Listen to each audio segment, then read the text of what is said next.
Welcome to September's Leetcode Challenge. Today's problem is word break. Given a non-empty string S and a dictionary word dict containing a list of non-empty words, determine if S can be segmented into a space-separated sequence of one or more dictionary words. The same word in the dictionary may be reused multiple times, and you may assume the dictionary does not contain duplicate words.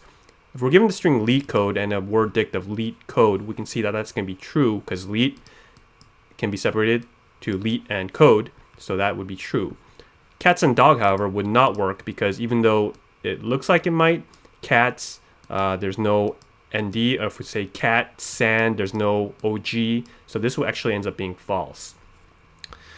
Now, how will we solve this straightforwardly? Now, a straightforward solution might be to do something recursively, right? We might start with the starting position of the very first word and say, hey, C in there? Nope. A, what about CAT?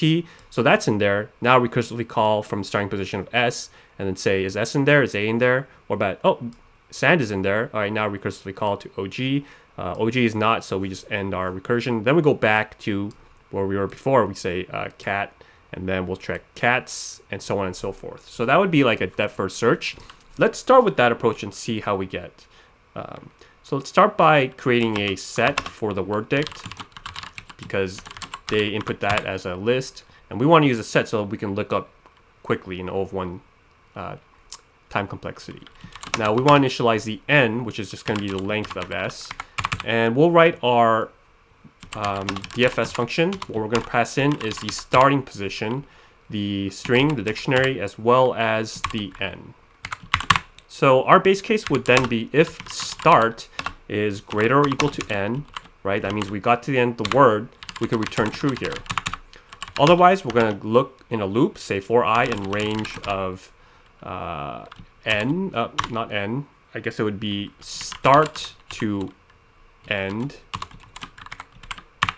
We are going to check to see if our substring exists. If s of start to what? I plus 1.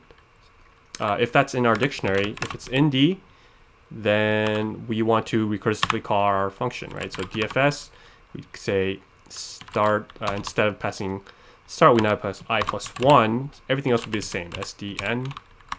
So basically we say if it's in our dictionary, and if this returns true, then return a true.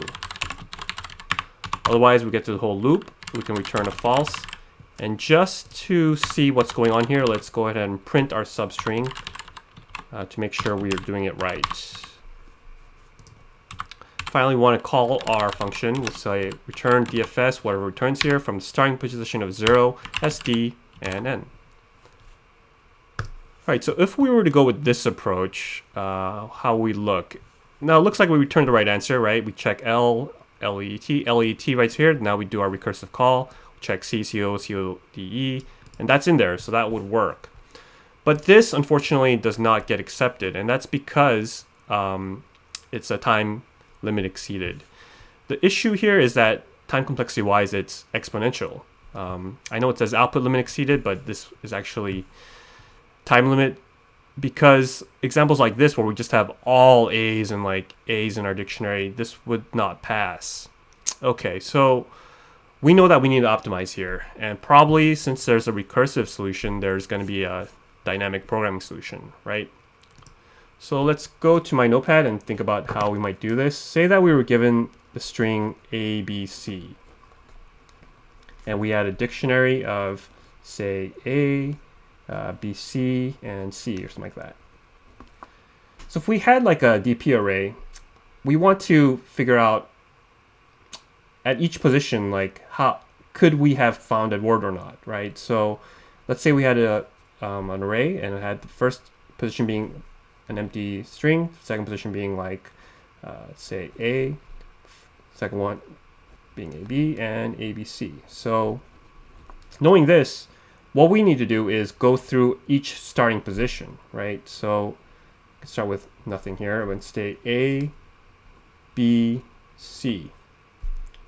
Now at the very first position, we can say, yeah, that's true. And here, all of these will be false. So we start with A, and we're going to check, hey, is A inside of our word, and we can see that it is. But one thing we need to check to make sure is from our last position, is that true?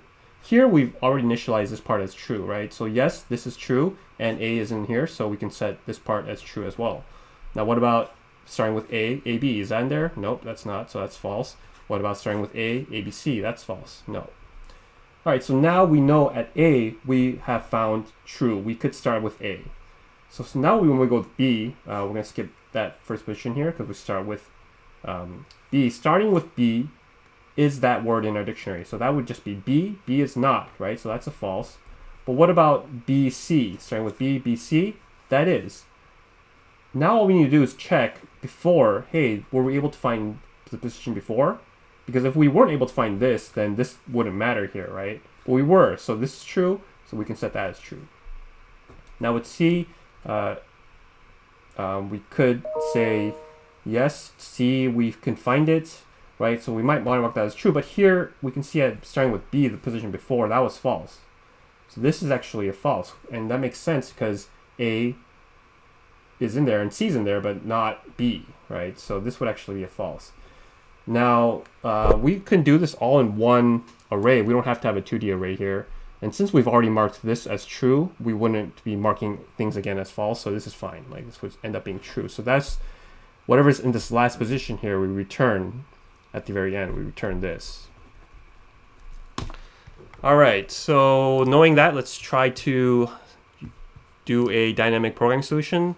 So let's get rid of all this and think about what's our DP array. It's going to be a array, right, of false for blank in range of what, n, but we need one extra one for that very empty position, right? So that's going to be n plus 1. Now for start in range of n, and for end in range of, let's see, start plus 1 to n plus 1, I believe. What are we going to do? We have to first, we should mark our very first position here as true. And we're going to say, well, first thing is if dp of start, if that's not marked as true, then forget everything else because we know that it doesn't matter what's in here. Like the words, even if they're inside of our dictionary, we can't create a sentence from this point. So we can just continue at this point. And here we'll say if substring of start to the end, if that's in our dictionary, then we want to mark our DP of end as true. And finally, we just return our DP at the very end. So let me make sure that works. May have missed something there. Let's see, it looks like it's working. So let's submit that. And accepted. So this is an optimal solution.